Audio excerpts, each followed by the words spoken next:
Sermon 60 by Isaac Barrow, of self-love in general. 2 Timothy chapter 3, verse 2, quote, "For men shall be lovers of themselves," end quote.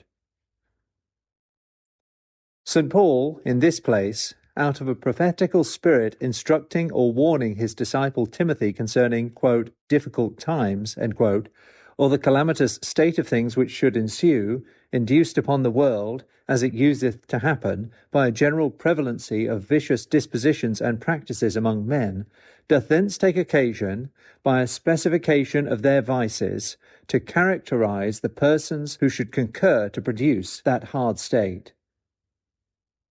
Among those vices he placeth self-love in the van, as the capital and leading vice, intimating thereby that it is of all in its nature most heinous, or in its influence most noxious. This indeed is of all vices the most common, so deeply eradicated in our nature, and so generally overspreading the world, that no man thoroughly is exempted from it. Most men are greatly tainted with it, some are wholly possessed and acted by it. This is the root from which all other vices do grow, and without which hardly any sin could subsist. The chief vices especially have an obvious and evident dependence thereon. All impiety doth involve a loving ourselves in undue manner and measure, so that we set ourselves in esteem and affection before God. We prefer our own conceits to his judgment and advice. We raise our pleasure above his will and authority.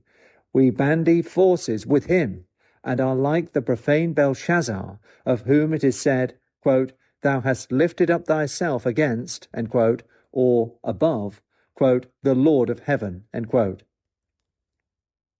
From hence particularly, by a manifest extraction, are derived those chief and common vices, pride, ambition, envy, avarice, intemperance, injustice, uncharitableness, peevishness, stubbornness, discontent, and impatience.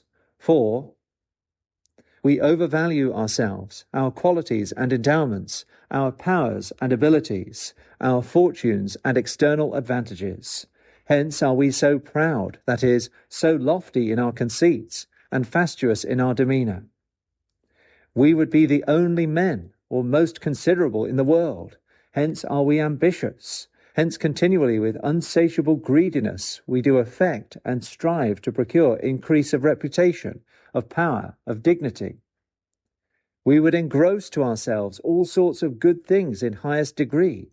Hence enviously we become jealous of the worth and virtue. We grudge and repine at the prosperity of others, as if they defaulted somewhat from our excellency, or did eclipse the brightness of our fortune.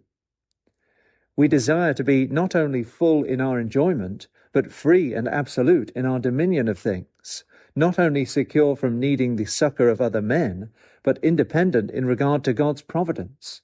Hence are we so covetous of wealth.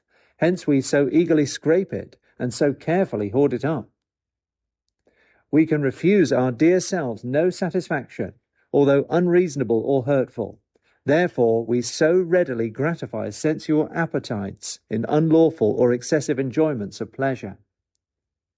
Being blinded or transported with fond dotage on ourselves, we cannot discern or will not regard what is due to others. Hence are we apt upon occasion to do them wrong.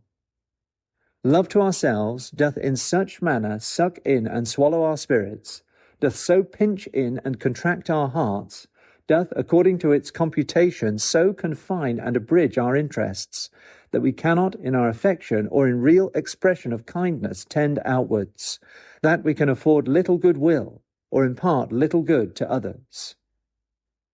Deeming ourselves extremely wise and worthy of regard, we cannot endure to be contradicted in our opinion, or crossed in our humour. Hence upon any such occasion our choler riseth, and easily we break forth into violent heats of passion. From the like cause it is that we cannot willingly stoop to due obeisance of our superiors, in reverence to their persons, and observance of their laws. that we cannot contentedly acquiesce in the station or portion assigned us by Providence, that we cannot patiently support our condition, or accept the events befalling us. In fine, if surveying all the several kinds of naughty dispositions in our souls, and of miscarriages in our lives, we do scan their particular nature, and search into their original causes, we shall find inordinate self-love to be a main ingredient and a common source of them all, so that a divine of great name had some reason to affirm that original sin, or that innate distemper from which men generally become so very prone to evil and averse to good, doth consist in self-love, disposing us to all kinds of irregularity and excess. St. Paul, therefore, might well set this in the front of all those sins which depraved the age he spake of, they having all such a dependence on it. It is therefore very requisite that we should well understand this fault, that we may be the better able to curb and correct it, to which purpose I shall endeavour, by God's help, somewhat to declare its nature. The word self-love is ambiguous, for all self-love is not culpable. There is a necessary and unavoidable, there is an innocent and allowable, there is a worthy and commendable self-love. There is a self-love originally implanted by God himself in our nature, in order to the preservation and enjoyment of our being, the which is common to us with all creatures, and cannot anywise be extirpated. For, quote, no man, end quote, as St. Paul saith, quote, ever yet hated his own flesh, but nourisheth and cherisheth it, end quote. Every man living, by a natural and necessary instinct, is prompted to guard his life, shunning all dangers threatening its destruction, to purvey for the support and convenience of it, to satisfy those natural appetites, which importunately crave relief, and without intolerable pain cannot be denied it, to repel or decline whatever is very grievous and offensive to nature. The self-love that urgeth us to do those things is no more to be blamed than it can be shunned. Reason further alloweth such a self-love, which moveth us to the pursuance of anything apparently good, pleasant, or useful to us, the which doth not contain in it any essential turpitude or iniquity, doth not obstruct the attainment of some true or greater good, doth not produce some overbalancing mischief, doth not infer harm to the world, or wrong to other men. Reason dictateth and prescribeth to us that we should have a sober regard to our true good and welfare, to our best interest and solid content, to that which, all things being rightly stated, considered, and computed, will, in the final event, prove most beneficial and satisfactory to us, as self-love working in prosecution of such things common sense cannot but allow and approve. God himself hath to these suggestions of nature and dictates of reason adjoined his own suffrage, having in various ways declared it to be his will and pleasure that we should tender our real and final good. He, as the author of nature and fountain of reason, may be supposed to ordain that unto which nature doth so potently incline, and which reason so clearly prescribeth. He plainly hath to every man committed himself in charge, so as to preserve his being from ruin, and to enjoy it with comfort. He, by making so rich a provision for the sustenance of our lives and satisfaction of our appetites, by framing our bodies to relish delight, and suiting so many accommodations in wondrous correspondence to our senses, hath sufficiently intimated it to be his pleasure that we should in reasonable measure seek them and enjoy them. Otherwise his care would have been vain, and his work useless. Yea, he might seem to have laid an ill design to tempt and ensnare us. He certainly had no such intent. But as he made us out of goodness, as he made us capable of tasting comfort, as he hath furnished us with measure of attaining it, so he meaneth that we should partake thereof. He also expressly hath commanded us to love all men, not excluding ourselves from the number, to love our neighbour, and therefore ourselves, who of all are nearest to ourselves, who occur as the first objects of humanity and charity, whose needs we most sensibly feel, whose good is in itself no less considerable than the single good of any other person, who must first look to our own good before we can be capable to love others, or do any good to our neighbour. He therefore hath made the love of ourselves to be the rule and standard, the pattern, the argument of our love to others, imposing on us those great commands of, quote, loving our neighbours as ourselves, end quote, and, quote, doing as we would be done unto, end quote, which imply not only a necessity, but an obligation of loving ourselves. He doth enforce obedience to all his commands by promising rewards, yielding immense profit and transcendent pleasure to us, and by threatening punishments grievous to our sense, which proceeding is grounded upon a supposition that we do and ought greatly to love ourselves, or to regard our own interest and pleasure. He doth recommend wisdom or virtue to us, as most agreeable to self-love, most eligible, because it yieldeth great benefit to ourselves, because, as the wise man saith, quote, he that getteth it doth love his own soul. He that keepeth it shall find good, end quote. Aristotle says of a virtuous man that he is the greatest self-lover.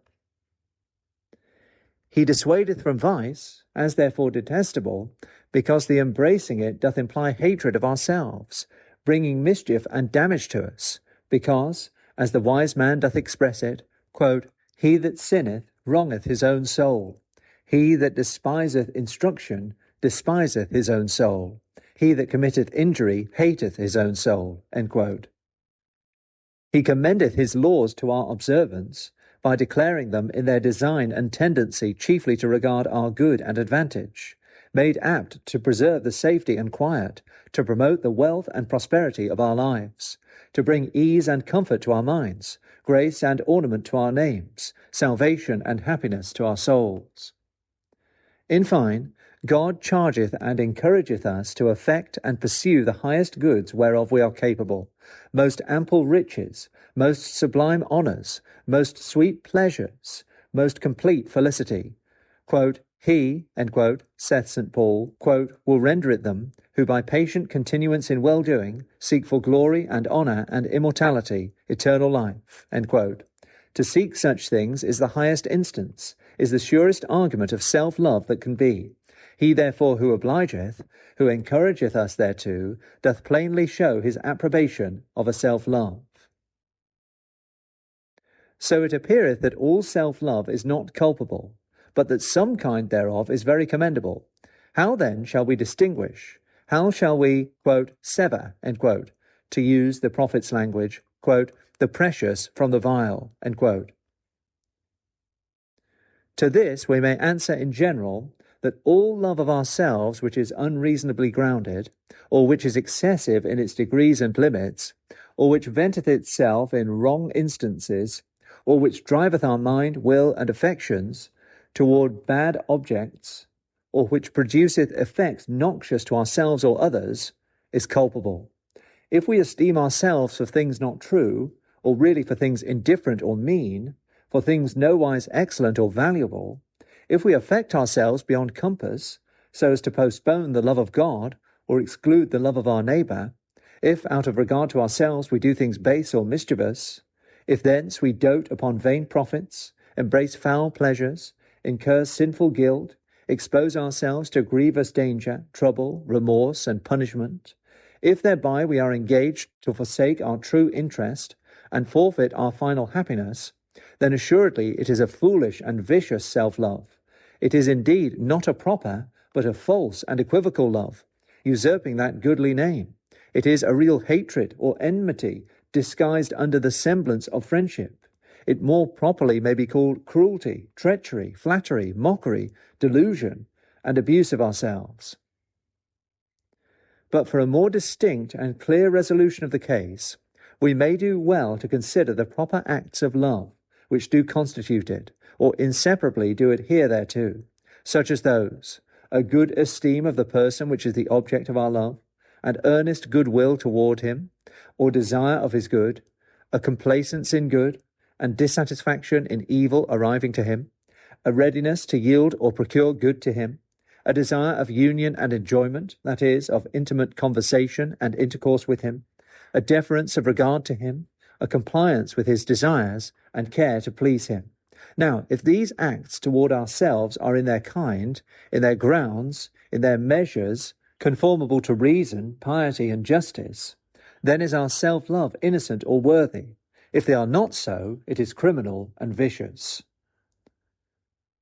If we do rightly esteem ourselves, both absolutely and in comparison to others, if we desire to ourselves what is fit and just, if we are pleased with true goods and displeased at real evils incident to us, if we do in lawful ways endeavour to procure things truly convenient and beneficial to us, if we maintain a faithful and cheerful correspondence with ourselves, if we have a sober regard to ourselves, agreeable to our nature and state, if we comply with the dictates of our reason and satisfy our desires conforming thereto, then do we love ourselves innocently, then are we true friends to ourselves.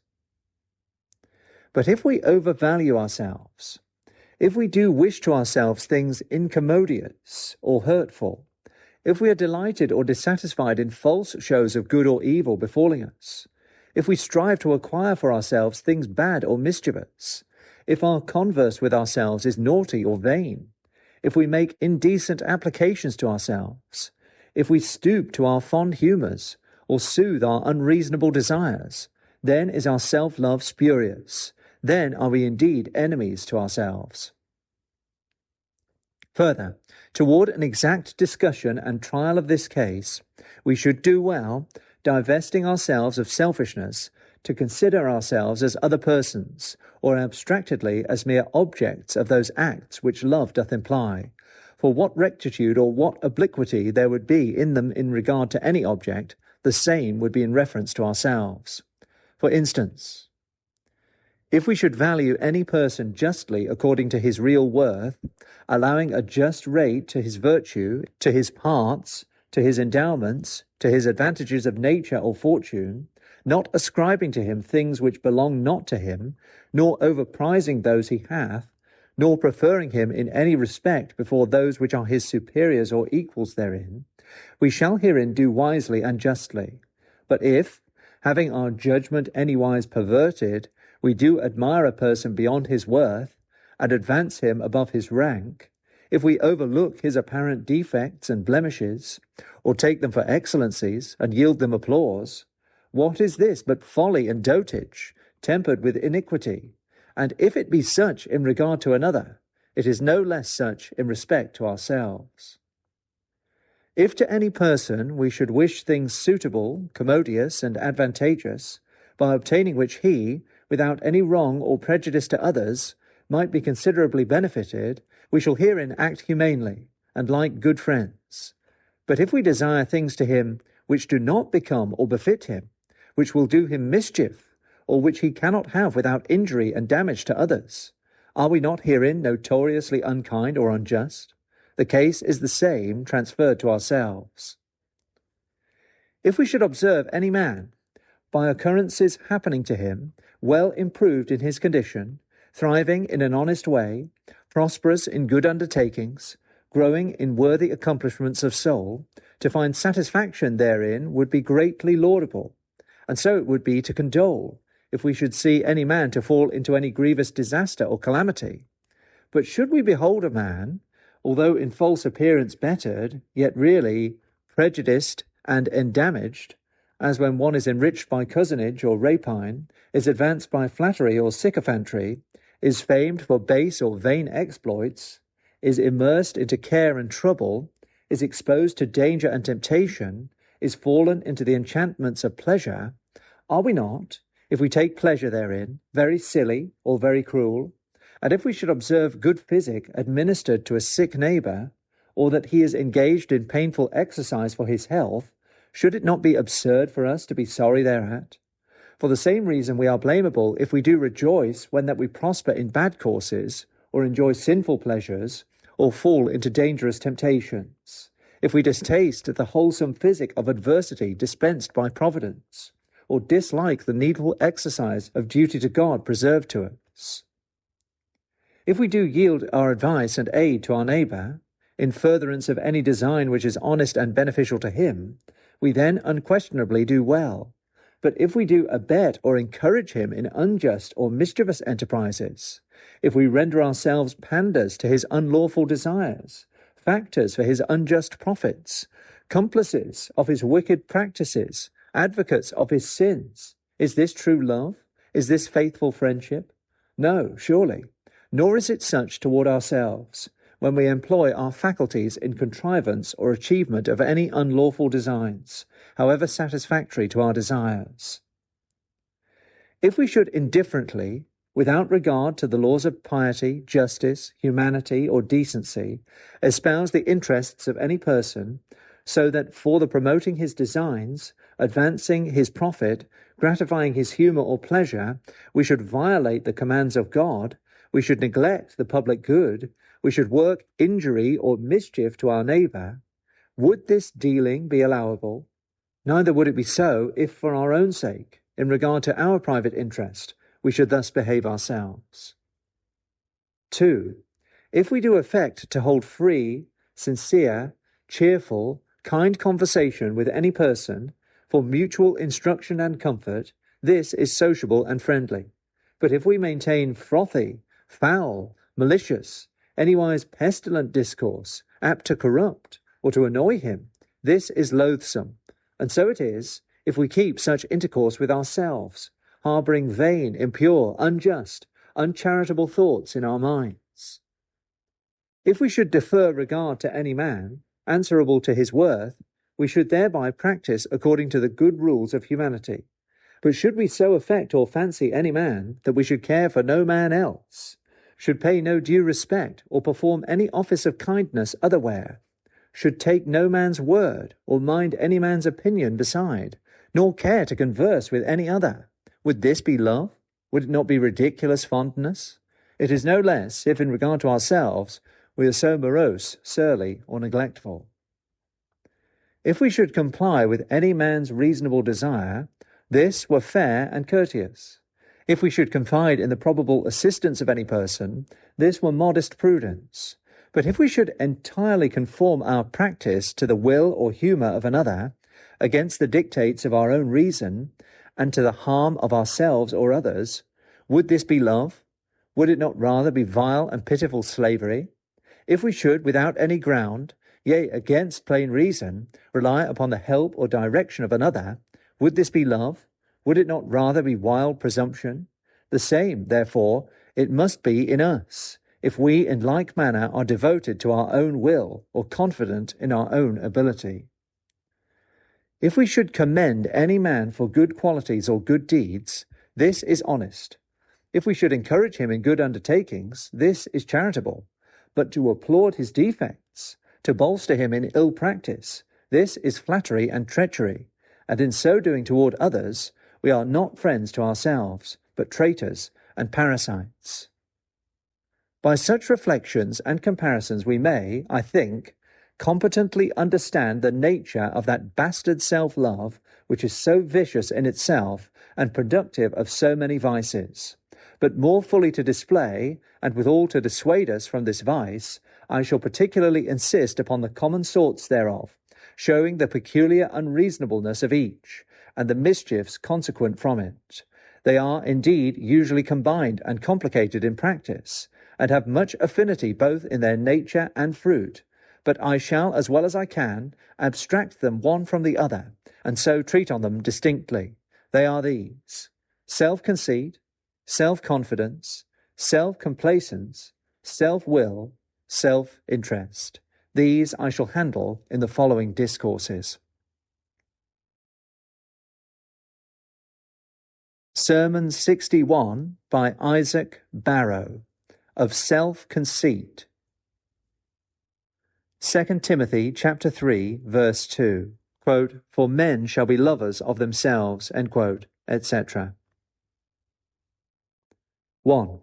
The first and most radical kind of vicious self-love is self-conceitedness, that which St. Paul calleth, quote, "to overween," end quote, or, quote, "to think highly of one's self, beyond what he ought to think," end quote.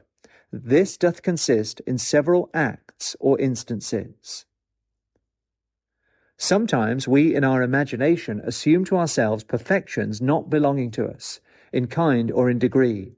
We take ourselves to be other men than we are, to be wise, to be good, to be happy, when we are not so, at least to be far wiser, better, and happier than we are. The pleasure naturally springing from a good opinion of ourselves doth often so blind our eyes and pervert our judgment, that we see in us what is not there, or see it magnified and transformed into another shape than its own. Any appearance doth suffice to produce such mistakes, and, having once entertained them, we are unwilling to depose them. We cannot endure by severe reflection on ourselves to correct such pleasant errors. Hence, commonly, we presume ourselves to be very considerable, very excellent, very extraordinary persons, when in truth we are very mean and worthless. So did St. Paul suppose when he said, quote, "If a man think himself to be something, when he is nothing, he deceiveth himself." End quote. Such was the case of that church in the Apocalypse. Quote, "Thou sayest, I am rich, and increased in goods, and have need of nothing, and knowest not that thou art wretched and miserable." End quote. They were like men in a dream or in a frenzy, who take themselves for great and wealthy persons, when indeed they are in a sorry and beggarly condition. Into the like extravagancies of mistake we are all likely to fall, if we do not very carefully and impartially examine and study ourselves. Again, sometimes we make vain judgments upon the things we do possess, prizing them much beyond their true worth and merit, consequently overvaluing ourselves for them. The most trivial and pitiful things, things which in themselves have no worth, but are mere tools, and commonly serve bad purposes, things which do not render our souls anywise better, which do not breed any real content, which do not conduce to our welfare and happiness, we value at a monstrous rate, as if they were the most excellent and admirable things in the world. Have we wit? How witless are we in prizing it, or ourselves for it, although we employ it to no good end, not serving God, not benefiting men, not furthering our own good, or anywise bettering our condition with it, although we no otherwise use it than vainly to please ourselves or others, that is, to act the part of fools or buffoons. Have we learning or knowledge? Then are we rare persons, not considering that many a bad, many a wretched person hath had much more than we, who hath used it to the abuse of others, to the torment of himself, that hell may be full of learned scribes and subtle disputers, of eloquent orators and profound philosophers, who, quote, when they knew God, they glorified him not as God, neither were thankful, but became vain in their imaginations, and their foolish heart was darkened, end quote. Not considering also how very defective our knowledge is, how mixed with error and darkness, how useless and vain, yea, how pernicious it is, if not sanctified by God's grace, and managed to his service. Have we riches? Then are we brave men, as fine and glorious in our conceit as in our outward attire, although the veriest fools, the basest and most miserable of men that go on the ground, do exceed us therein, although, as Aristotle saith, quote, most either not use it or abuse it, end quote. Although our wealth affordeth us no real benefit or comfort, but exposeth us to numberless snares, temptations, and mischiefs, although it hath no stability, but easily may be taken from us. Have we reputation? How doth that make us highly to repute ourselves in a slavish imitation of others? Yet nothing is less substantial, nothing is less felt, nothing is so easily lost, nothing is more brittle and slippery than it. A bubble is not sooner broken, or a wave sunk, than is the opinion of men altered concerning us. Have we power? What doth more raise our minds? Yet what is that commonly but a dangerous instrument of mischief to others, and of ruin to ourselves, at least an engagement to care and trouble? What but that did render Caligula, Nero, and Domitian so hurtful to others, so unhappy to themselves? What but that hath filled the world with disasters, and turned all history into tragedy? Have we prosperous success in our affairs? Then we boast and triumph in our hearts, not remembering what the wise man saith, quote, the prosperity of fools destroyeth them, end quote, and that experience showeth, prosperity doth usually either find or make us fools, that the wisest men, as Solomon, the best men, as Hezekiah, have been befooled by it. Thus are we apt to overvalue our things and ourselves for them. There is no way indeed wherein we do not thus impose upon ourselves, either assuming false or misrating true advantages, the general ill consequences of which misdemeanor are, that our minds are stuffed with dreams and fantastic imaginations, instead of wise and sober thoughts, that we misbehave ourselves toward ourselves, treating ourselves like other men than we are, with unseemly regard, that we expect other men should have like opinions, and yield answerable deferences to us, and are, if we find it otherwise, grievously offended, that we are apt to despise or disregard others, demeaning ourselves insolently and fastidiously toward them, that we are apt to seek and undertake things which we cannot attain or achieve, that we neglect the succours needful to help or comfort us, and the like, which will appear more plainly by considering the several objects or matters in which self-conceit is exercised. They are essentially three: intellectual endowments, moral qualities, advantages of body, fortune, and outward state. 1.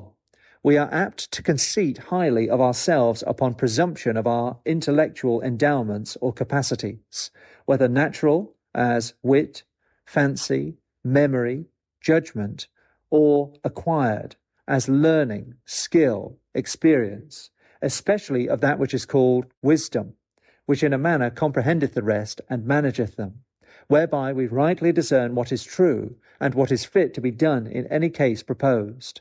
This we are prone in great measure to arrogate, and much more to pride ourselves therein. The world is as full as it can hold of wise men, or of those who take themselves to be such, not only absolutely, but comparatively, in derogation and preference to all others. May it not be said to us as Job did to his friends, quote, "No doubt, but ye are the people, and wisdom shall die with you," end quote. Do we not fancy ourselves incomparably wise, so that all our imaginations are deep and subtle, all our resolutions sound and safe, all our opinions irrefragably certain, all our sayings like so many oracles or indubitable maxims? Do we not expect that every man's judgment should stoop to ours? Do we not wonder that any man should presume to dissent from us? Must any man's voice be heard when we speak? Do we not suppose that our authority doth add huge weight to our words, that it is unquestionably true because we say it, that it is presumption, it is temerity, it is rudeness hardly pardonable to contest our dictates?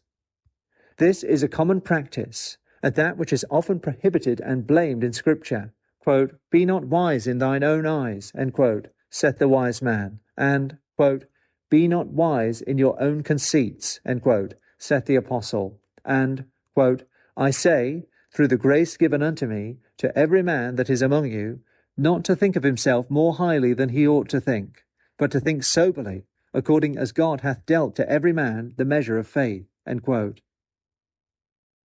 The great reasonableness of which precepts will appear by considering both the absurdity and the inconveniences of the practice which they forbid. If we do reflect either upon the common nature of men, or upon our own constitution, we cannot but find our conceits of our wisdom very absurd. For how can we take ourselves for wise, if we observe the great blindness of our mind, and feebleness of human reason, by many palpable arguments discovering itself? If we mark how painful the search, and how difficult the comprehension is of any truth, how hardly the most sagacious can descry anything, how easily the most judicious mistake, how the most learned everlastingly dispute, and the wisest irreconcilably clash about matters seeming most familiar and facile, how often the most wary and steady do shift their opinions, how the wiser a man is, and the more experience he gaineth, the less confident he is in his own judgment, and the more sensible he groweth of his weakness, how dim the sight is of the most perspicuous, and how shallow the conceptions of the most profound, how narrow is the horizon of our knowledge, and how immensely the region of our ignorance is distended, how imperfectly and uncertainly we know those few things to which our knowledge reacheth, how, answerably to such experience, we are told in sacred writ that, quote, "every man is brutish in his knowledge," end quote, that, quote, "the Lord knoweth the thoughts of man, that they are vanity," end quote, that, quote, vain man would be wise, though he be born like an ass's colt, end quote. That is, he is naturally wild and stupid. That, quote, wisdom is hid from the eyes of all men, and is not found in the land of the living, end quote. That, quote, the thoughts of mortal men are miserable, and our devices uncertain, end quote. If we, I say, do consider such things, how can we but find it strange that any man should admire his own wisdom, seeing that he thereby doth exempt himself from the common adjunct of his nature, and forgetteth himself to be a man? If, also, a man particularly reflecteth on himself, the same practice must needs appear very foolish, for that every man thence may discover in himself peculiar impediments of wisdom. Every man in his complexion and in his condition may find things apt to pervert his judgment, and obstruct his acquisition of true knowledge. Is his temper sanguine? Thence becometh he quick, rash, credulous, confident and peremptory, slippery and fickle. Is it phlegmatic? Thence is he slow and heavy, diffident, pertinacious, and stiff in his conceits. His mind is either soft and limber, so as easily to receive the impressions of falsehood speciously represented, or hard and tough, so that he cannot readily admit instruction in truth, or correction of error. His wealth distracteth, or his poverty disturbeth his thoughts. Prosperity swelleth his mind up into vain presumptions and satisfactions, or adversity sinketh it down into unreasonable despondencies and dislikes of things.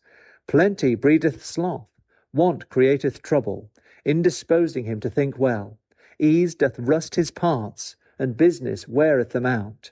Inclination, interest, company, prejudice, do forcibly sway his apprehensions, so that no man can get himself into, or keep himself steady in, a perfect balance, requisite for exact judgment of things. No man, therefore, can obtain a degree of wisdom, whereof he may with any reason be conceited. The wisest men, surely upon such experience, have been little satisfied with their share. Quote, surely, end quote, saith one, quote, I am more brutish than any man, and I have not the understanding of a man, end quote. And, quote, so foolish, end quote, said another, quote, was I, and ignorant. I was as a beast before thee, end quote. This conceitedness, therefore, is very absurd, and an argument of notable ignorance and folly. Neither is there perhaps any more plain instance or demonstration of general folly reigning among men than this, that commonly we are so blind and stupid as not to discern and resent our own folly. Quote, if any man, end quote, saith St. Paul, quote, thinketh that he knoweth anything, he knoweth not anything yet as he ought to know, end quote. That is, if any man conceiteth himself to be considerably wise or intelligent, it is a plain sign that he is very ignorant, and understandeth little to any purpose. So it is, if we consider ourselves singly, and it is more so in comparison to others. For what ground can a man have of arrogating to himself a peculiarity of wisdom or judgment, to deem himself extraordinary in that, to which there are no other than ordinary means of arriving, to fancy himself wiser than any other, whereas, excluding accidental differences that cannot be accounted for, all men have the same parts and faculties of soul, the same means and opportunities of improvement, the same right and liberty of judging about things. Did not he who, quote, formeth the spirit of man within him, end quote, put into every man that heavenly mark, whereby we discern and judge of things? Is not every man concerned in that saying of Elihu, quote, there is a spirit in men, and the inspiration of the Almighty giveth them understanding, end quote. Do not the fountains of knowledge, natural delight, divine revelation, human instruction, continual experience, stand open to all, and are no less common to men than is the air they breathe, and the sun which equally shineth on them all? Is God, the donor of wisdom, partial in the distribution of it? Doth not that overture reach indifferently to all? Quote, if any man lack wisdom, let him ask of God, who giveth to all men liberally, and it shall be given him, end quote. May not others be as inquisitive, as industrious, as sincere as we, in the search of truth? Why not then as successful in finding it? Is there any private chink, through which light shineth only upon us, or truth may be espied? Is there any cunning bypath in which we alone, with more expedition and security than others in the common roads, can travel on toward knowledge? What patents have we to show for a monopoly of reason? What right have we to engross any knowledge? Who hath granted us a privilege of sure judgment, or an exemption from error? How can we in trial of things claim more than a single vote? Or why should our word have more weight than any other? May not any man with as much reason prefer his judgment before ours, as we before his? And if we blame him for it, do we not thereby condemn ourselves for doing the like? If we do know but the same things, or frame the same judgments with others, how can we be conceited of that which is promiscuous? If we pretend to abstruse notions, or hold forth paradoxes, how can that be ground of boasting, seeing the cause standeth contested by authority no less than our own, and that it is vain to triumph over the opinion of others before we have conquered them? Why, in such cases, is it not reasonable to presume that among the many dissenters from us, there are some who have as much sense as we, and who have weighed the matter with no less care, no less indifferency? In fine, may not any man with good cause propound to us that expostulation in Job, quote, "Hast thou heard the secret of God? And dost thou restrain wisdom to thyself? What knowest thou that we know not? What understandest thou, which is not in us?" End quote. Such conceitedness, therefore, is very absurd, and it is no less hurtful, for many great inconveniences, many sad mischiefs, spring from it, such as gave the prophet cause to denounce, quote, "Woe unto them that are wise in their own eyes, and prudent in their own conceit." End quote.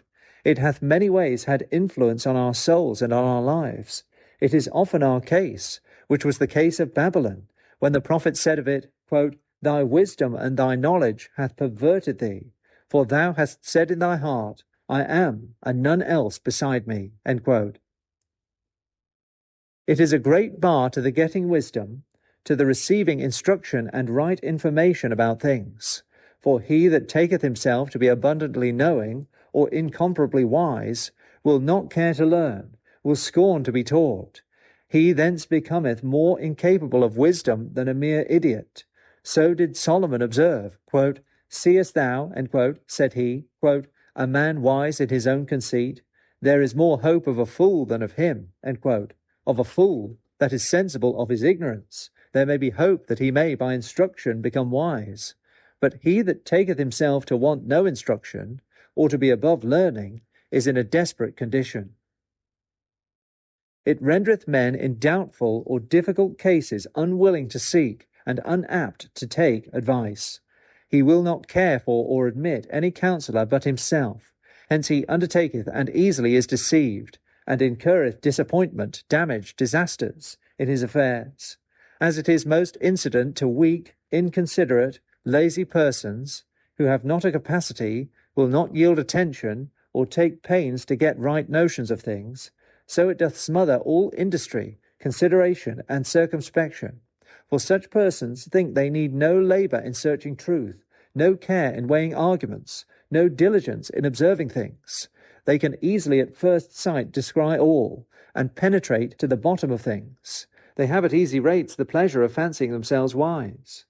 Why should they spend further pains to dispossess themselves of that pleasure, or to introduce another less satisfactory? Thus is, quote, "the sluggard," end quote, as Solomon saith, quote, "wiser in his own conceit than 7 men that can render a reason." End quote. It rendereth us rash and precipitant in judging.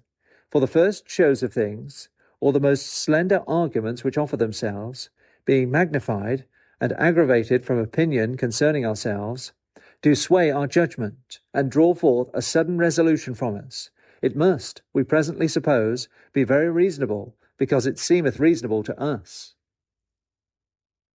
Hence also we persist obstinate and incorrigible in error. For what reason can be efficacious to reclaim him whose opinion is the greater reason? What argument can be ponderous enough to outweigh his authority? How can he, the man of wisdom, the perspicacious and profound person, yield that he hath erred? How can he part with the satisfaction of being always in the right, or endure the affront of being any time baffled? It rendereth men peevish and morose, so as to bear nobody that dissenteth from them, nor to like anything which doth not hit their fancy. To cross their opinion or humour is to derogate from their wisdom, and being in their apprehension so injured, they find cause to be angry. It rendereth them insolent and imperious in conversation, so as to dictate and impose their conceits upon others. He that is conceited of his own wisdom will imagine that upon that advantage he hath a right to prescribe, others an obligation to submit. Eo ipso he becometh a common master and judge, and they are culpable who will not yield him a credulous ear, who will not stand to his decision. Hence also do men become so carping and censorious. For if any man's words do not jump with their notions, if any man's actions be not conformable to their rules, they straightway rise up to condemn them of folly, of faultiness. Yea, hence men become intolerably pragmatical, for they conceit themselves better to know another's concernments than he himself doth, and so will intrude their advice, will be angry if their advice be not followed. To such inconveniences and iniquities this ill disposition exposeth us, and to many others. For it is indeed that in effect which the Holy Scripture representeth as the source of all impious and wicked courses, to which men betray themselves, while taking themselves to be wise. They do stiffly adhere to their own imaginations and devices, although contrary to the prescriptions of divine wisdom, to the dictates of common reason, to the admonitions of sober and good men. Quote, we will, end quote, say they in the prophet, quote, walk after our own devices, and we will every one do the imagination of his evil heart, end quote, and, quote, I have spread out my hands all the day unto a rebellious people, which walketh in a way that is not good, after their own thoughts, end quote, and, quote, if he blesseth himself, saying, I shall have peace, though I walk in the imagination of my heart, end quote, and, quote, so I gave them unto their own heart's lust, and they walked in their own counsels, end quote. These are descriptions of bad men, implying self-conceit to be the root of their impiety. 2. Again, we are apt to conceit highly and vainly of our moral qualities and performances, taking ourselves for persons rarely good, perfect and blameless, apprehending no defects in our souls or miscarriages in our lives, although indeed we are as full of blemishes, we are as guilty of faults as others. Quote, there is, end quote, saith the wise man, quote, a generation that are pure in their own eyes, and yet is not washed from their filthiness, end quote. To this generation we belong, if we admire our virtues, if we justify our lives, if, as it is said of the Pharisee, quote, we trust in ourselves that we are righteous, end quote. This practice doth include great folly, and it produceth great mischiefs. It is very foolish, and argueth the greatest ignorance that can be, for such is the imperfection, the impotency, the impurity of all men, even of the wisest and best men, discernible to them who search their hearts and try their ways, strictly comparing them to the rules of duty, God's laws, and the dictates of reason, that no man can have reason to be satisfied in himself or in his doings. Every man looking into himself shall find his mind so pestered with vain and filthy thoughts, his will so perverse, so froward, so weak, so unsteady, his desires so fond and unwarrantable, his passions so disorderly and ungovernable, his affections so misplaced, or at least so cold and dull in regard to their right objects, his resolutions toward good so weak and slack, his intentions so corrupt, or mixed with oblique regards. He that observeth his actions shall in the best of them, as to the principles whence they rise, as to the ends they drive at, as to the manner of their performance, find so many great defailances, that he will see cause rather to abhor than to admire himself.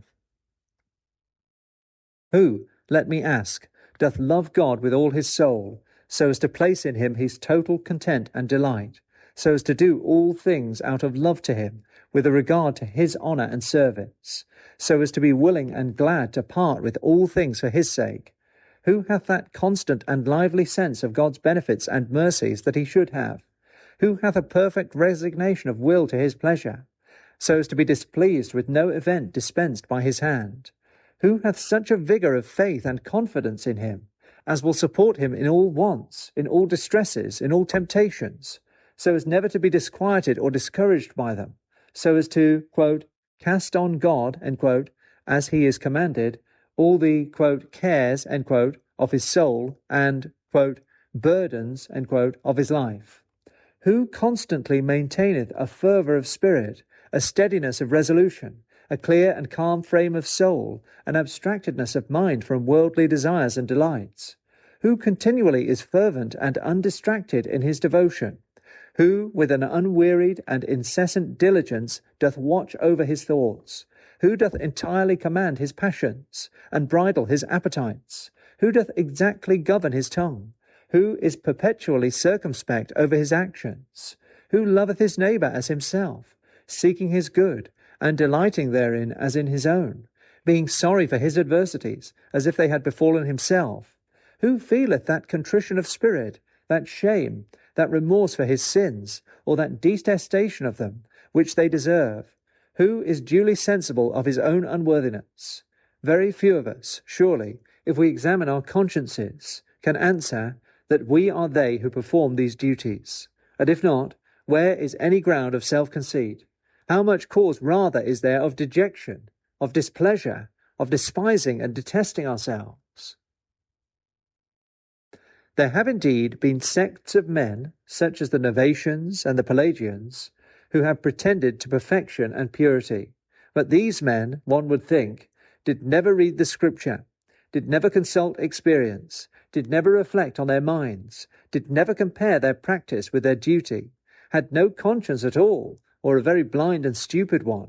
Quote, who can say, I have made my heart clean, I am pure from my sin, end quote, was a question of Solomon, to the which he thought no man could answer affirmatively of himself. Quote, if I justify myself, my own mouth shall condemn me.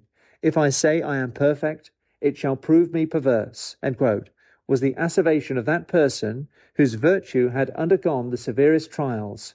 Quote, in many things we offend all, end quote, was the confession of an apostle in the name of the wisest and best men.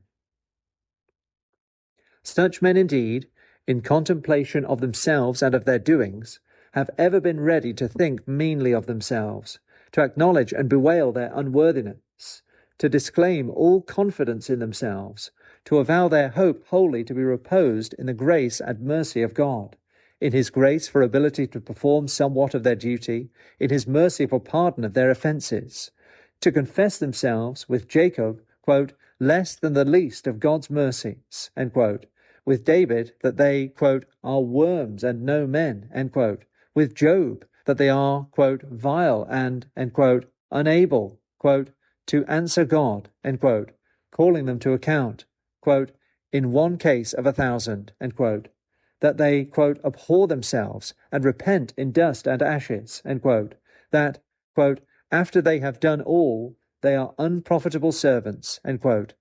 And is he not very blind who doth see in himself those perfections which the greatest saints could not descry in themselves? Is he not infinitely vain that fancieth himself more worthy than they did take themselves to be? In fine, every man is in some kind and degree bad, sinful, vile.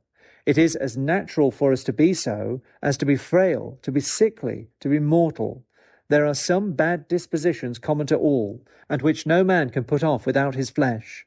There are some to which every man, from his temper, inclination, and constitution of body or soul, is peculiarly subject, the which by no care and pain can be quite extirpated, but will afford during life perpetual matter of conflict and exercise to curb them. Conceit, therefore, of our virtue is very foolish. And it breedeth many great mischiefs. Hence doth spring a great security and carelessness of correcting our faults. For taking ourselves to be well, we see not any need of cure, thence seek none, nor admit any. Yea, hence riseth a contempt of any means conducible to our amendment, such as good advice and wholesome reproof. To advise such an one is to accuse him wrongfully. To reprove him is to commit an outrage upon his presumed integrity of virtue.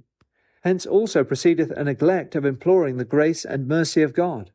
For why should persons of so great strength crave succour? How should they beg pardon, who have so little sense of guilt? It is for a weak person to cry, Lord, help me. It is for a publican to pray, quote, God be merciful unto me, a sinner. End quote. It breedeth arrogance and presumption even in devotions or addresses to God, inducing such persons in unseemly manner to justify themselves before God, to claim singular interest in him, to mind him, and as it were to upbraid him with their worthy deeds, to thank him for their imaginary excellencies, like the conceited Pharisee, quote, God, I thank thee that I am not as other men, extortioners, unjust, adulterers. I fast twice a week. I give tithes of all that I possess. End quote. They cannot demean themselves toward God as miserable sinners, who fancy themselves as admirable worthies and gallants in virtue. Also, a natural result thereof is a haughty contempt of others, venting itself in a supercilious and fastuous demeanour. So it was in the Pharisees, quote, who, end quote, saith St. Luke, quote, trusted in themselves that they were righteous, and despised others, end quote. Such persons, observing or suspecting defects and misbehaviours in others, but discerning none in themselves, do in their opinion advance themselves above their brethren, and accordingly are prone to behave themselves toward them. Such men as they are the especially good men, the godly, the saints, the flower of mankind, the choice ones, the darlings of God and favourites of heaven, the special objects of divine love and care. Others are impure and profane, rejectaneous and reprobate people, to whom God beareth no good will or regard. Hence proceedeth a contemptuous disregard or estrangedness toward other men, like that of those separatists in the prophet, who, notwithstanding they were, quote, a people provoking God to anger continually to his face, end quote, were yet, in conceit of their own special purity, ready to say, quote, stand by thyself, come not near to me, for I am holier than thou, end quote.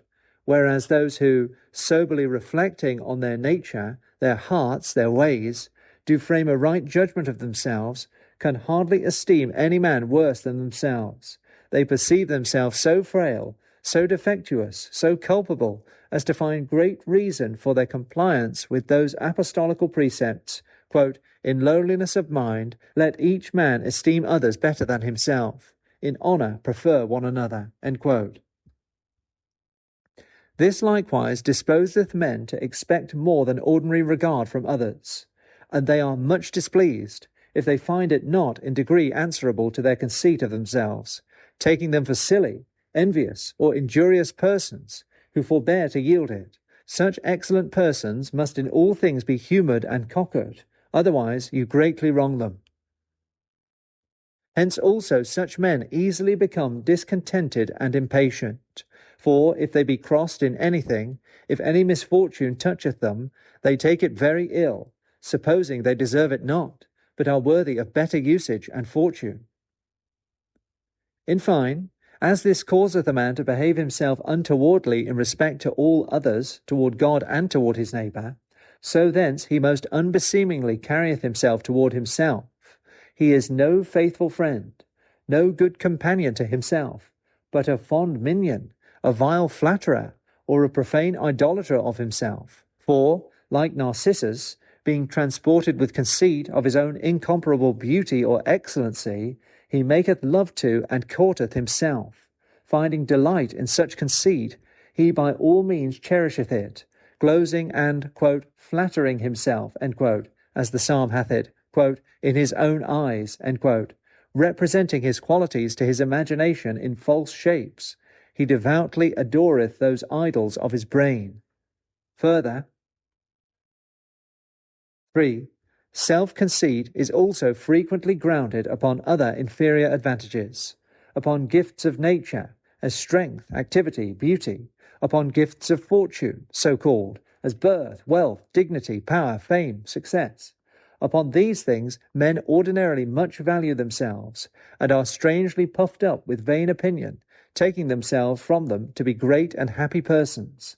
But seeing, as we touched before, these things are in themselves little valuable, as serving no great purpose, nor furthering our true happiness, seeing they are not commendable, as not depending on our free choice, but proceeding from nature or chance, seeing they are not durable or certain, but easily may be severed from us, the vanity of self-conceit founded on them is very notorious, and I shall not insist more to declare it.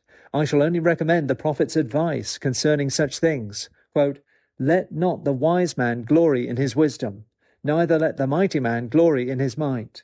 Let not the rich man glory in his riches, but let him that glorieth glory in this, that he understandeth and knoweth me, that I am the Lord, which exercise loving kindness, judgment, and righteousness in the earth." End quote. That is, nothing within us or about us should elevate our minds, accepting the assurance that God doth govern the world, being ready to protect and succour us, to dispense mercy and justice to us, so that, how weak and helpless soever in ourselves, yet confiding in him, we shall never be overwhelmed by any wrong or misfortune. So much concerning self-conceit. The other parts of vicious self-love may be reserved to another occasion.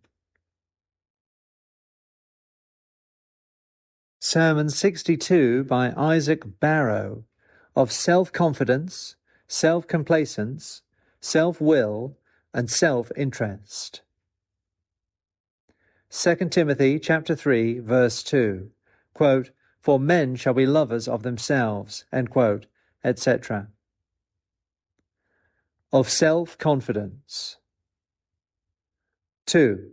Another like culpable kind of self-love is that of self-confidence, when men beyond reason, and without regard unto God's providence, do rely upon themselves and their own abilities, imagining that, without God's direction and help, by the contrivances of their own wit and discretion, by the prevalency of their own strength and courage, by their industrious care, resolution, and activity, they can compass any design, they can attain any good, they can arrive to the utmost of their desires, and become sufficiently happy, not considering that of God, quote, "in whose hand our breath is, and whose are all our ways, in whose hand is the soul of every living thing, and the breath of all mankind," end quote, all our being and all our ability do absolutely depend, that he manageth and turneth all things, dispensing success according to his pleasure, that no good thing can be performed without the supply and succour of his grace,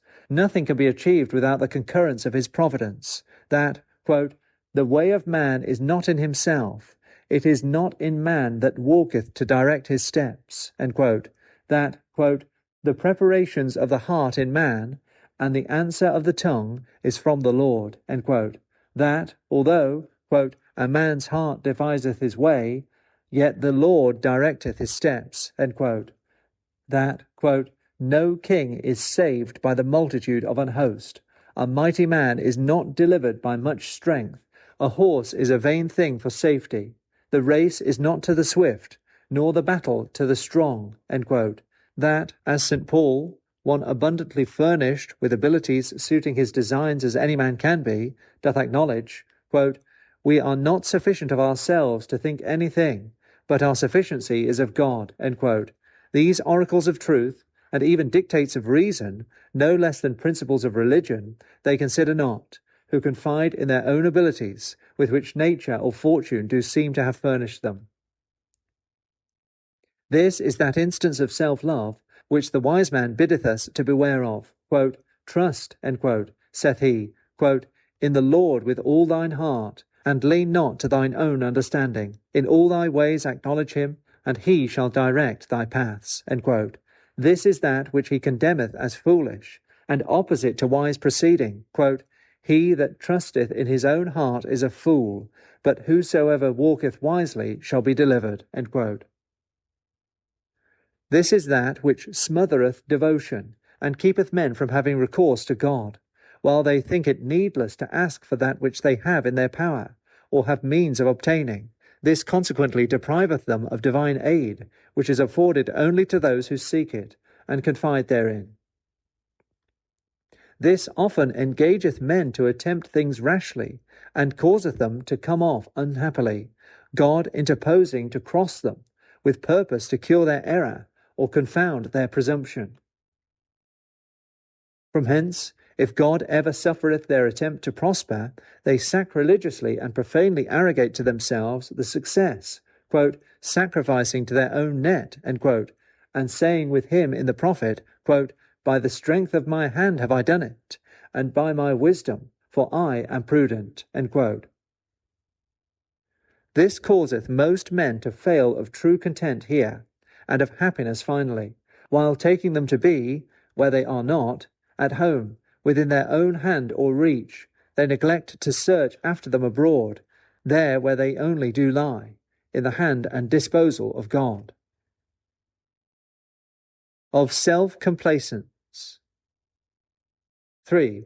A like act of blamable self-love is self-complacence, that is, greatly delighting in one's self, or in the goods which he fancieth himself to enjoy, or in the works which he performeth, when men, in contemplation of their works and achievements, go strutting about, and saying with that vain prince, quote, is not this great Babylon that I have built, end quote, when, reflecting on their possessions, they applaud and bless themselves, like the, quote, rich man, end quote, in the gospel, quote, soul, end quote, saith he, looking upon his accumulated store, quote, thou hast much goods laid up for many years, end quote. Such vain soliloquies do men ordinarily make. Thou hast, saith a man to himself, rare endowments of soul, a wonderful skill and ability in this and that matter.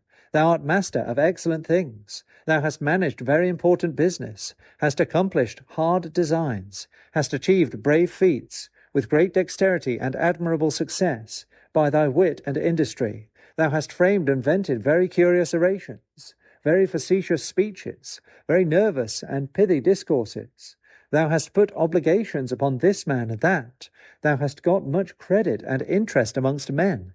The world much looketh on thee, loveth and prizeth thee hugely, resoundeth with thy fame and praise. Surely thy worth is notable, thy deserts are egregious. How happy art thou in being such a person, in performing such things, in enjoying such advantages.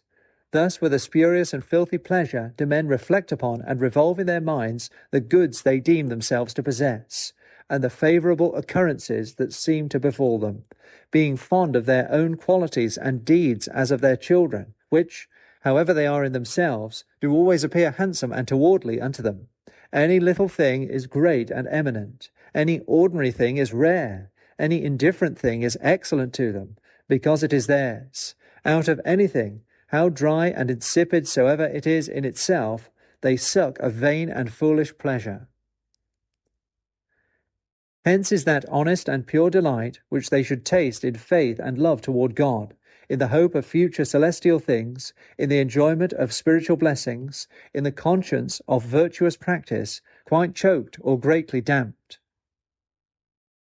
Hence also that hearty contrition and sober sadness, which, by reflection upon their great defects and frequent miscarriages, they should continually maintain in their souls, is utterly stifled. Hence also that charitable complacency in the welfare, and condolency with the adversities of their brethren, is suppressed. Hence cannot they be satisfied with anything done by others. They cannot apprehend the worthy deserts. They cannot render due commendation to the good deeds of their neighbour.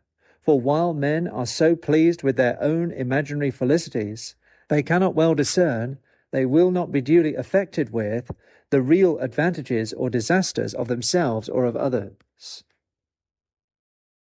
Of self-will. 4. Another culpable kind of self-love is self-will, pleasing oneself in his choice, and proceeding without or against reason. When a man unaccountably or unreasonably, with obstinate resolution, pursueth any course offensive to others or prejudicial to himself, so that he will not hearken to any advice, nor yield to any consideration diverting him from his purpose, but putteth off all with a stat pro ratione voluntas, say what you can, let what will come on it, I will do as I please, I will proceed in my own way, so I am resolved, so it shall be. This is that generally which produceth in men the wilful commission of sin, although apparently contrary to their own interest and welfare, depriving them of the best goods, bringing on them most heavy mischiefs. This causeth them irreclaimably to persist in impenitence. Hence they do stop their ears against wholesome counsel. They harden their hearts against most pathetical and softening discourses. They, quote, withdraw their shoulder. They stiffen their neck, end quote, against all sober precepts, admonitions, and reproofs. They defeat all means and methods of correction. They will not hear God commanding, entreating, promising, threatening, encouraging, chastising.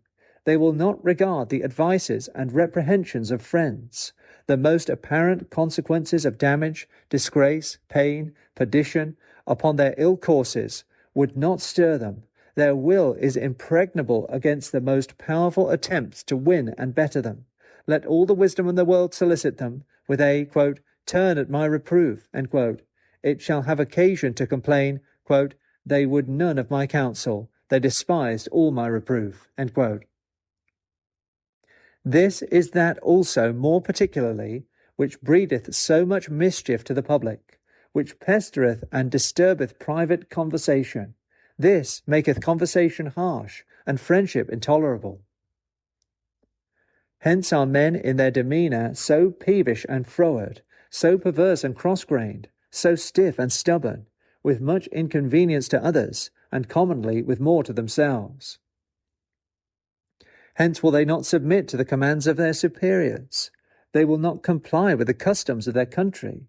They will not be complacent in conversation, but everywhere raise factious oppositions, kindle fierce contentions, maintain disorderly singularities. They care not how, for enjoying their humour, they break the peace of the world.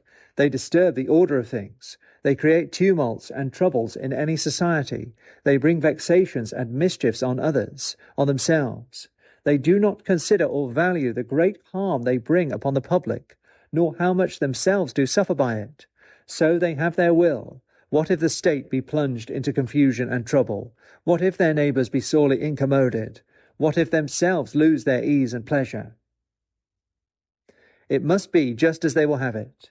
What if 10 to 1 think otherwise? What if generally the wisest men are agreed to the contrary? What if the most pressing necessity of affairs do not admit it?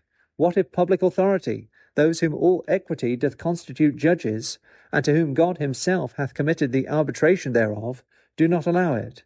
Yet so it must be, because they fancy it, otherwise they will not be quiet. So do they sacrifice the greatest benefits of society, public order and peace, mutual love and friendship, common safety and prosperity, to their private will and humour. This is that which St. Paul so often did forbid in word, and discountenanced in practice, for the edification of others, to procure advantage to his endeavours, to shun offence, to preserve concord and amity. He waived pleasing his own desire and fancy. He complied with the conceits and humours even of those who were most ignorant and weak in judgment. He even subjected and, quote, enslaved, end quote, himself to the pleasure of others, directing us to do the like. Quote, we then, end quote, saith he, quote, that are strong, ought to bear the infirmities of the weak, and not to please ourselves. Let every one of us please his neighbour for his good to edification. For even Christ pleased not himself, end quote. He adjoineth the great example of our Lord to enforce his own. Again, quote, give none offence, end quote, saith he, quote, even as I please all men in all things, not seeking mine own profit, but the profit of the many, that they may be saved. Be ye, end quote, herein, quote, followers of me, as I am of Christ, end quote. And again, quote, to the weak became I as weak, that I might gain the weak. I am made all things to all men, that I might by all means save some. Though I be free from all men, end quote, that is, although I have no superior that can command me, or oblige me in these matters, quote, yet have I made myself servant to all, that I might gain the more, end quote. What this excellent person was in this instance of managing ecclesiastical discipline and promoting the gospel, that, both in the same cases and in the prosecution of all other designs, in all our conversation and practice, should we likewise be. We should in no case indulge our own humour or fancy, but ever look to the reason of the thing, and act accordingly, whatever it requireth. We should never act without striving with competent application of mind to discern clearly some reason why we act, and from observing the dictates of that reason, no unaccountable cause should pervert us. Blind will, headstrong inclination, impetuous passion should never guide or draw or drive us to anything, for this is not to act like a man, but as a beast, or rather worse than a beast, for beasts operate by a blind instinct indeed, but such as is planted in them by a superior wisdom, unerringly directing them to a pursuit of their true good. But man is left in manu concilii sui, is obliged, under sore penalties, not to follow blind inclinations or instinct, but to act with serious deliberation and choice, to observe explicit rules and resolutions of reason. Of self-interest. 5. Another culpable sort of self-love is that of self-interest, when men inordinately or immoderately do covet and strive to procure for themselves these worldly goods, merely because profitable or pleasant to themselves, not considering or regarding the good of others, according to the rules of justice, of humanity, of Christian charity, when their affections, their cares, their endeavours do mainly tend to the advancement, advantage, or delight of themselves, they little caring what cometh on it, who loseth, who suffereth thereby. They look upon themselves as if they were all the world, and no man beside concerned therein, or considerable to them, that the good state of things is to be measured by their condition, that all is well if they do prosper and thrive, all is ill if they are disappointed in their desires and projects. The good of no man, not of their brethren, not of their friends, not of their country, doth come with them under consideration. What scandals do arise, what disorders are committed, what mischiefs are caused, they matter not, if they get somewhat thereby. What if the church or state be reproached? What if the neighbourhood be offended or disturbed? What if the world cry out and complain? If they become richer by it, or have their passion gratified, or find some pleasure in it?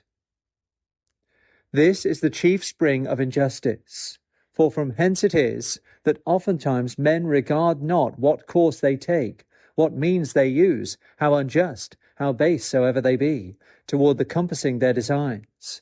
Hence they trample upon right, they violate all laws and rules of conscience, they falsify their trusts, they betray their friends, they supplant their neighbour, they flatter and colloque, they wind about and shuffle anyway, they detract from the worth and virtue of any man, they forge and vent odious slanders, they commit any sort of wrong and outrage, they, without regard or remorse, do anything which seemeth to further their design.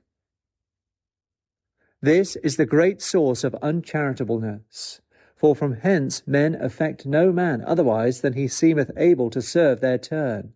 The poor, therefore, is ever slighted and neglected by them as unserviceable. The rich only is minded and respected as capable to promote their ends. They become hard-hearted toward others, not considering or commiserating their case. They will part with nothing from themselves to those who need their relief. They delight in nothing which doth not make for their advantage. All their shows of friendship and respect are mercenary and mere trade. They do nothing gratis or for love. This is the great root of all the disorders and mischiefs in the world. This self-love prompteth men to those turbulent scramblings and scufflings whereby good order is confounded. This engageth them to desert their stations, to transgress their bounds, to invade and encroach upon others with fraud and violence. Did men with any considerable moderation mind and pursue their own private interest, all those fierce animosities, those fiery contentions, those, quote, bitter emulations, end quote, those rancorous grudges, those calumnious supplantings, those perfidious cousin-ages, those outrageous violences, those factious confederacies, those seditious murmurings and tumultuous clamours, would vanish and cease, Self-interest it is that gives life and nourishment to all such practices, the which embroil the world in discord and disorder. It is not out of pure madness or wanton humour that commonly men engage themselves and others in those base and troublesome courses, but out of design to get by it. Hope of gain to be raked out of public ruins and disorders is the principle that moveth them, the reward they propound to themselves for their pains in meddling, toward the promoting them, like those who set fire on the town, that they may get opportunity to rifle and pillage.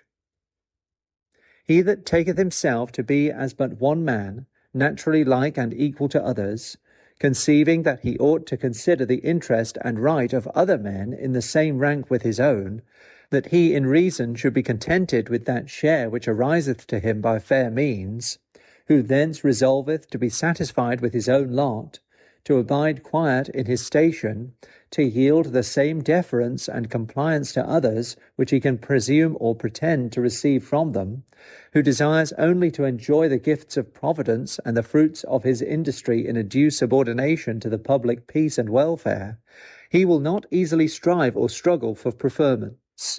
He will not foment emulations or factions for his advantage. He will never design to cozen or supplant, to detract or calumniate for advancement of his ends. He thence will not contribute to the mischiefs and troubles in the world. Self-interest, therefore, is the great enemy to the commonweal, that which perverteth all right, which confoundeth all order, which spoileth all the convenience and comfort of society.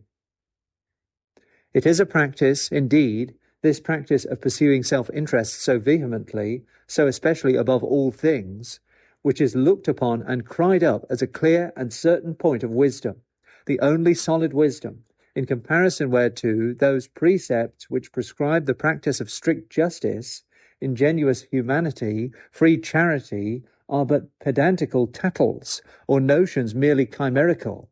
So the world now more than ever seemeth to judge, and accordingly to act. And thence is the state of things visibly so bad and calamitous, thence so little honesty in dealings, thence so little settlement in affairs are discernible.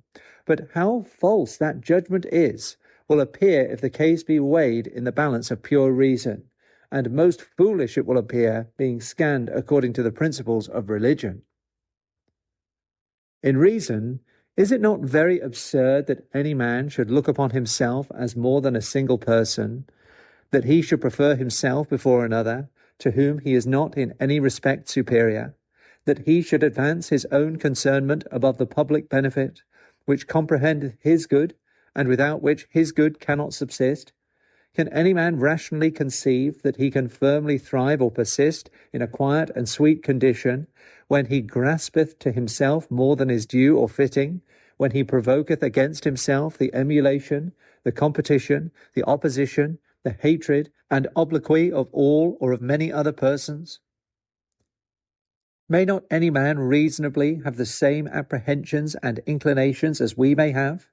May not any man justly proceed in the same manner as we may do? Will they not, seeing us mainly to affect our private interest, be induced, and in a manner forced, to do the like? Thence, what end can there be of progging and scrambling for things? And in the confusion thence arising, what quiet, what content can we enjoy? Again, doth not nature, by implanting in our constitution a love of society and aversion from solitude, inclinations to pity and humanity, pleasant complacencies in obliging and doing courtesies to others, appetites of honour and good esteem from others, aptness to approve and like the practices of justice, of fidelity, of courtesy, of beneficence, capacities to yield succour and benefit to our brethren, dictate unto us that our good is inseparably connected and complicated with the good of others, so that it cannot, without its own impairing, subsist alone, or be severed from the good of others. No more than a limb can without suffering and destruction be torn from the whole. Is there not to all men in some measure, to some men in a higher degree, a generosity innate, most lovely and laudable to all, which disposeth men with their own pain, hazard, and detriment to succour and relieve others in distress, to serve the public and promote the benefit of society, so that inordinately to regard private interest doth thwart the reason and wisdom of nature. The frame of our nature indeed speaketh, that we are not born for ourselves. We shall find man, if we contemplate him, to be a nobler thing than to have been designed to serve himself, or to satisfy his single pleasure. His endowments are too excellent, his capacities too large, for so mean and narrow purposes. How pitiful a creature were man, if this were all he was made for! How sorry a faculty were reason, if it served not to better uses! He debaseth himself, he disgraceth his nature, who hath so low conceits, and pursueth so petty designs. Nay, even a true regard to our own private good will engage us not inordinately to pursue self-interest. It being much hugged, will be smothered and destroyed. As we are all born members of the world, as we are compacted into the commonwealth, as we are incorporated into any society, as we partake in any conversation or company, so by mutual support, aid, defence, comfort, not only the common welfare first, but our particular benefit consequently doth subsist. By hindering or prejudicing them, the public first, in consequence our particular, doth suffer. Our thriving by the common prejudice will in the end turn to our own loss, as, if one member sucketh too much nourishment to itself, and thence swelleth into an exorbitant bulk, the whole thence incurreth disease, so coming to perish or languish, whence consequently that irregular member will fall into a participation of ruin or decay, so it is in the state of human corporations. He that in ways unnatural or unjust, for justice is that in human societies which nature is in the rest of things, draweth unto himself the juice of profit or pleasure, so as thence to grow beyond his due size, doth thereby not only create distempers in the public body, but worketh mischief and pain to himself. He must not imagine to escape feeling somewhat of the inconvenience and misery which ariseth from public convulsions and disorders. So doth reason plainly enough dictate, and religion with clearer evidence and greater advantage discovereth the same. Its express precepts are, that we should aim to love our neighbour as ourselves, and therefore should tender his interests as our own, that we should not, in competition with the greater good of our neighbour, regard our own lesser good, that we should not seek our own things, but concern ourselves in the good of others, that we should not consult our own ease and pleasure, but should contentedly bear the burdens of our brethren. Quote, "Look not every man to his own things, but every man also to the things of others. Let no man seek his own, but every man another's wealth. Bear one another's burdens, and so fulfill the law of Christ. Charity seeketh not its own." End quote. These are apostolical precepts and aphorisms. These are fundamental rules and maxims of our holy religion. It chargeth us industriously to employ our pains, liberally to expand our goods, yea, in some cases, willingly to expose and devote our lives for the benefit of our brethren.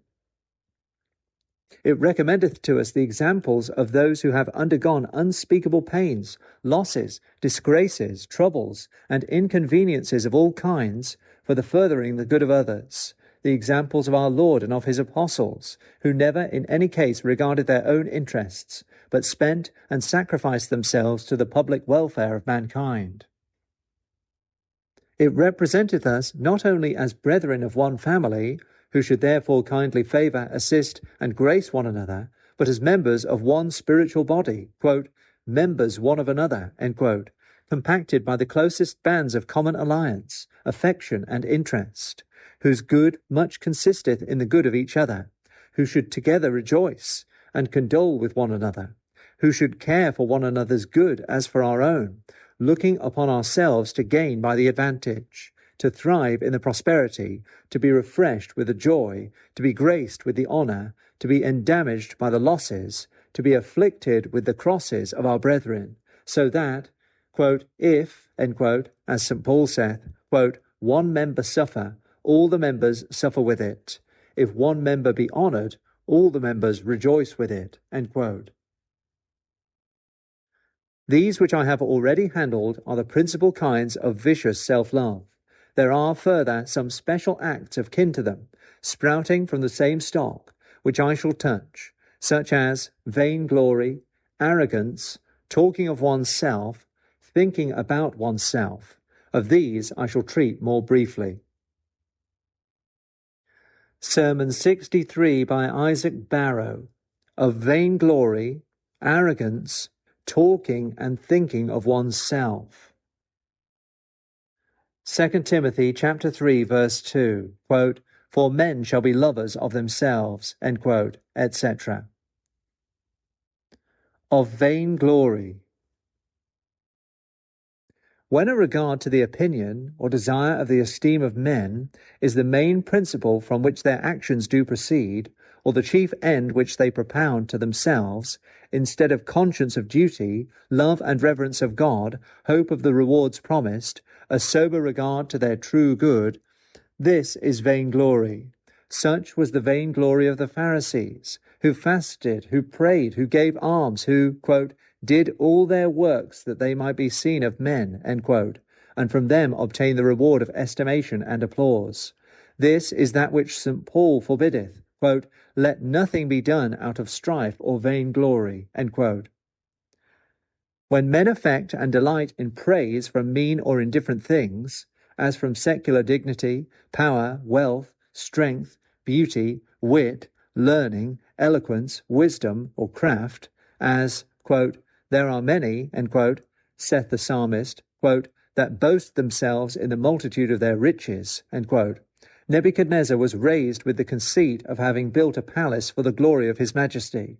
Herod was puffed with applause for his oration.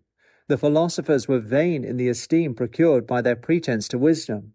The Pharisees were elevated with the praise accruing from external acts of piety, fasting twice a week, making long prayers, tithing mint and cumin, all which things being in themselves of little worth, the affecting of praise from them is manifestly frivolous and vain.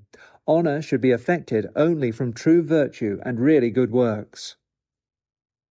Those who seek glory from evil things, who, quote, glory in their shame, end quote, from presumptuous transgression of God's laws, hectorly profaneness and debauchery, from outrageous violence, from overreaching craft, or from any bad quality, are not only vainglorious, but impudent. When men affect praise immoderately, not being content with that measure of good reputation which naturally doth arise from a virtuous and blameless life. As all other goods, so this should be affected moderately. It is not worth industry or a direct aim. When they are unwilling to part with the esteem of men upon any account, but rather will desert their duty than endure disgrace, prizing the opinion of men before the favour and approbation of God, as it is said of those rulers who, quote, believed in our Lord, but because of the Pharisees did not confess him, that they might not be put out of the synagogue, for they loved the glory of men rather than the glory that is of God, end quote. And those to whom our Saviour said, quote, how can ye believe, who receive glory from one another, but do not seek the glory that is of God, end quote. When they pursue it irregularly, are cunning and politic to procure it, hunt for it in oblique ways, lay gains, traps, and baits for it, such are ostentation of things commendable, fair speeches, kind looks and gestures, devoid of sincerity, such ways ambitious and popular men do use. This practice is upon many accounts vain and culpable, and it produceth great inconvenience. 1. It is vain, because unprofitable. Is it not a foolish thing for a man to affect that which little concerneth him to have, which having he is not considerably benefited? Such manifestly is the good opinion of men. How doth that reach us? Do we feel the commotions of their fancy? Doth their breath blow us any good? 2. It is vain, because uncertain. How easily are the judgments of men altered! How fickle are their conceits! The wind of heaven is not more fleeting and variable than the wind of popular air. In a trice the case is turned with them. They admire and scorn, they approve and condemn, they applaud and reproach. They court and persecute the same person, as their fancy is casually moved, or as fortune doth favour a person. Histories are full of instances of persons who have been now the favourites of the people, presently the objects of their hatred and obloquy. It is vain, because unsatisfactory. How can a man be satisfied with the opinion of bad judges, who esteem a man without good grounds, commonly for things not deserving regard, who cannot discern those things which really deserve esteem, good principles and honest intention? These only God can know. These only wise and good men can well guess at. It is therefore vain much to prize any judgment but that of God and of wise men, which are but few. Praise becometh not the mouth of a fool. How also can a man rationally be pleased with the commendation of others, who is sensible of his so great defects, and conscious to himself of so many miscarriages, which, considering he should be ashamed to receive, he should in himself blush to own any praise? 4. It is vain because fond. It is ugly and unseemly to men. They despise nothing more than acting out of this principle. It misbecometh a man to perform things for so pitiful a reward, or to look upon it as a valuable recompense for his performances, there being considerations so vastly greater to induce and encourage him, the satisfaction of conscience, the pleasing God, and procuring his favour, the obtaining eternal happiness. 5. It is vain because unjust. If we seek glory to ourselves, we wrong God thereby, to whom the glory thereof is due.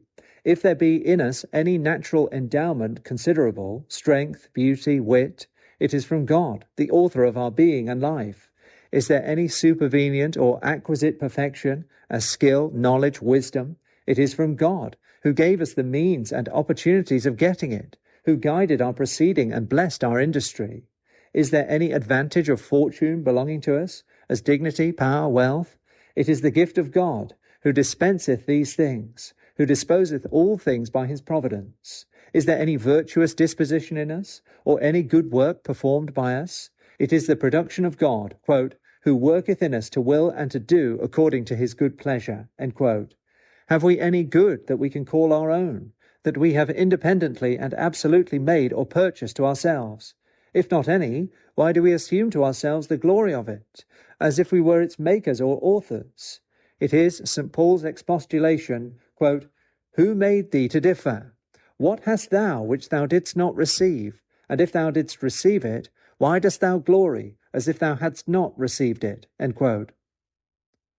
This is that which maketh this vice so odious to God, who is sensible of the injury done him, in robbing him of his due honour. How sensible he is, he showed in that great instance of smiting Herod with a miraculous vengeance, because he did not, quote, give the glory to God, end quote, but arrogated glory to himself, receiving with complacence the profane flatteries of the people. He hath said, quote, I will not give my glory to another, end quote. 6. It is vain because mischievous.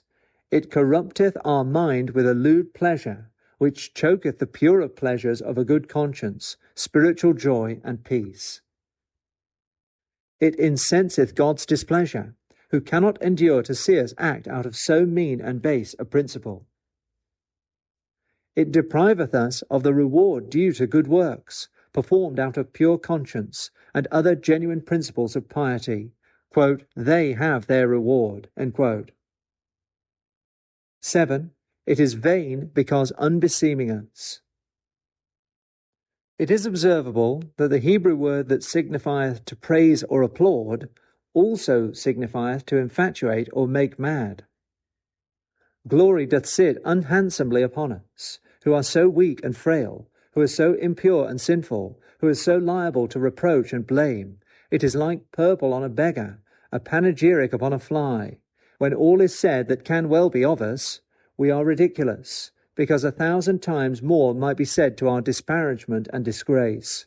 For one good quality we have many bad, for one good deed we have done numberless evils. The best things we have or do yield greater matter of dispraise than commendation, being full of imperfection and blemish.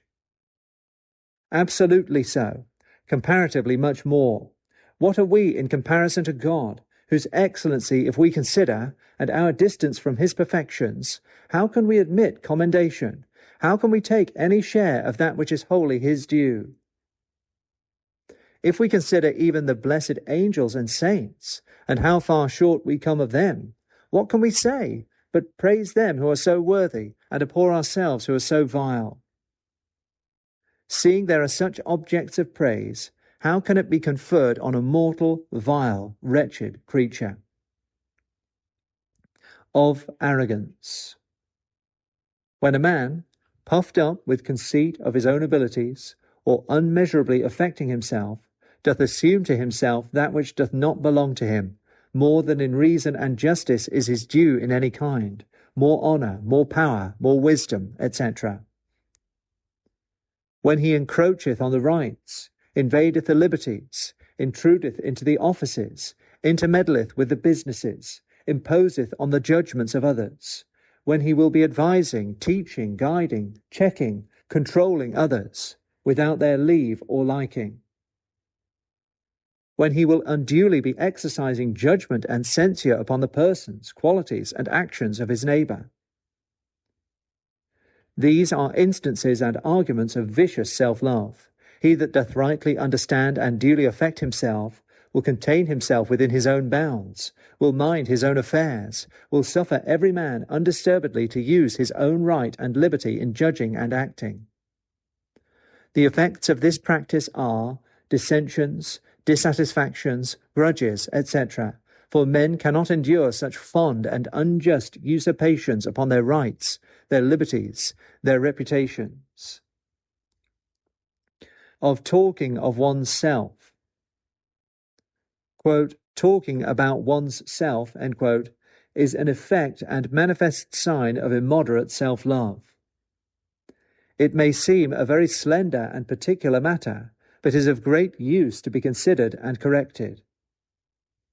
To talk much of one's self, of his own qualities, of his concernments, of his actions, so as either downrightly to commend oneself, or obliquely to insinuate grounds of commendation, to catch at praise, or, however, to drive on our own designs and interests thereby. It is an argument of self-love, proceeding from a fullness of thought concerning oneself, and a fond affection to one's own things. Quote, out of the abundance of the heart the mouth speaketh, end quote. Assuredly we think much of that, and we like it greatly, concerning which we are prompt to discourse. The imaginations and affections discharge themselves at the mouth. This is a foolish and hurtful practice, for 1. It is vain and hath no effect.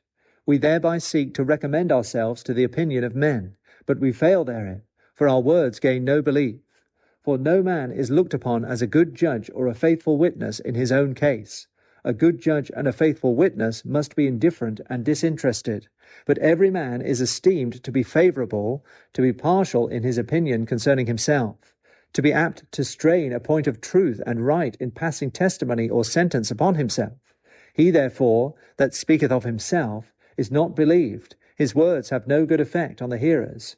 It is true what the wise man observeth, quote, most men will proclaim every one his own goodness, but a faithful man who can find, end quote. But it is hard to find one who, in making report or passing judgment concerning himself, will be faithful and just. 2. Yea, it usually hath a contrary effect, and destroyeth that which it aimeth at. Self-commendation is so far from procuring a good opinion, that it breedeth an evil one.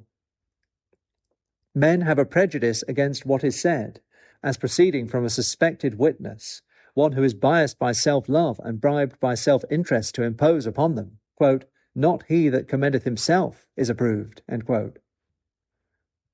It is fastidious, as impertinent, insignificant, and insipid, spending time and beating their ears to no purpose. They take it for an injury to suppose them so weak as to be moved by such words, or forced into a good conceit.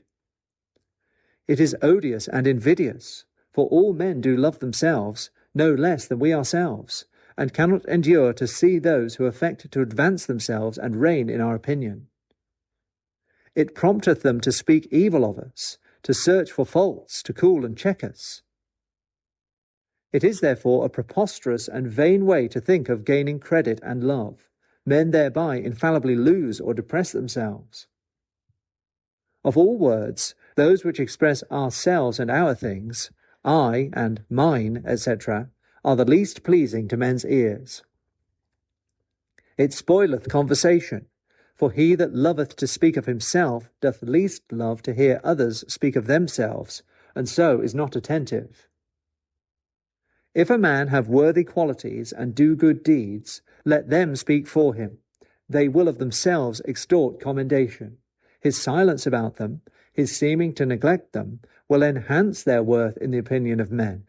Prating about them, obtruding them upon men, will mar their credit, inducing men to think them done, not out of love to virtue, but for a vainglorious design. Thus did Cicero, thus have many others, blasted the glory of their virtuous deeds. 3. Supposing you get the belief and the praise you aim at, to have complacence therein is bad or dangerous. It is a fond satisfaction, it is a vicious pleasure, it puffeth up, it befooleth. 4. It is against modesty, it argueth the man hath a high opinion of himself. If he believe himself what he saith, he hath so. If not, why would he persuade others to have it? Modesty cannot without pain hear others speak of him, nor can with any grace receive commendations. It is therefore great impudence to speak of himself and to seek praise. 5. We may observe it to be a great temptation to speak falsely. Men, when they affect commendation, will gladly have it to the utmost, are loath to wrong themselves, or to lose anything.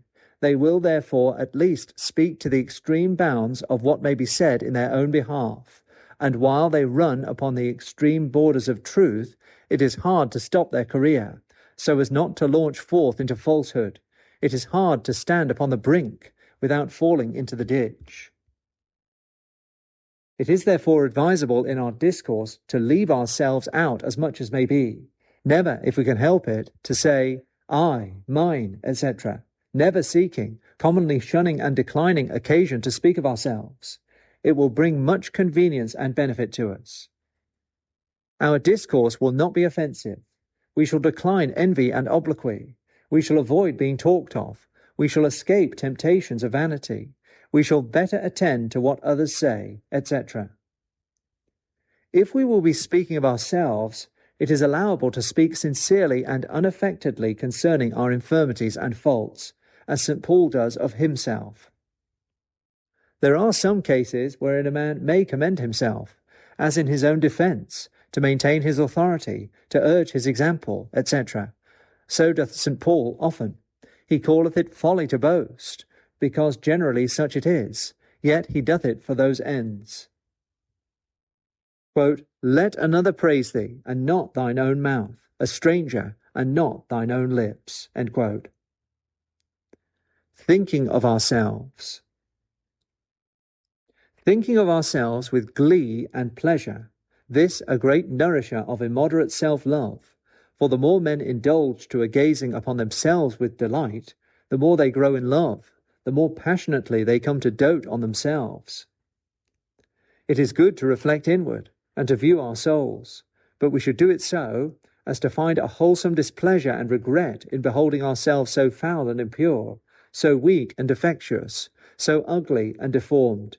If we do thus, we shall not overlove ourselves. Some general remedies of self-love. 1. To reflect upon ourselves seriously and impartially, considering our natural nothingness, meanness, baseness, imperfection, infirmity, unworthiness, the meanness and imperfection of our nature, the defects and deformities of our souls, the failings and misdemeanours of our lives. He that doeth this cannot surely find himself lovely, and must therefore take it for very absurd to dote on himself. He will rather be induced to dislike, despise, abhor, and loathe himself. 2.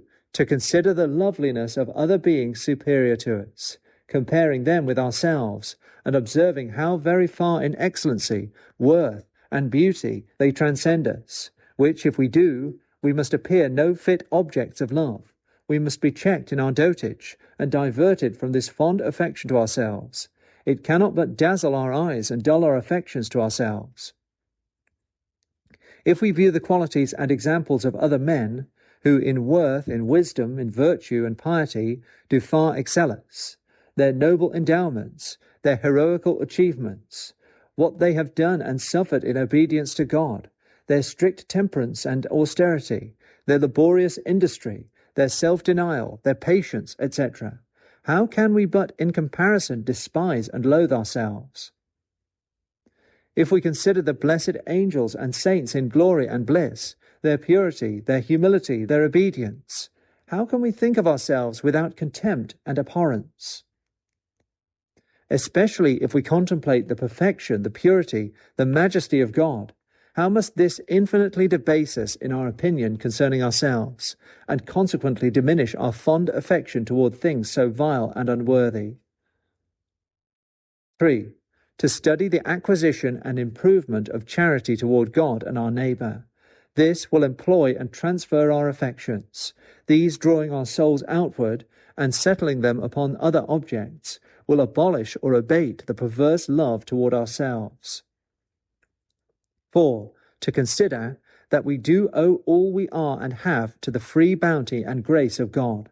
Hence we shall see that nothing of esteem or affection is due to ourselves, but all to Him, who is the fountain and author of all our good.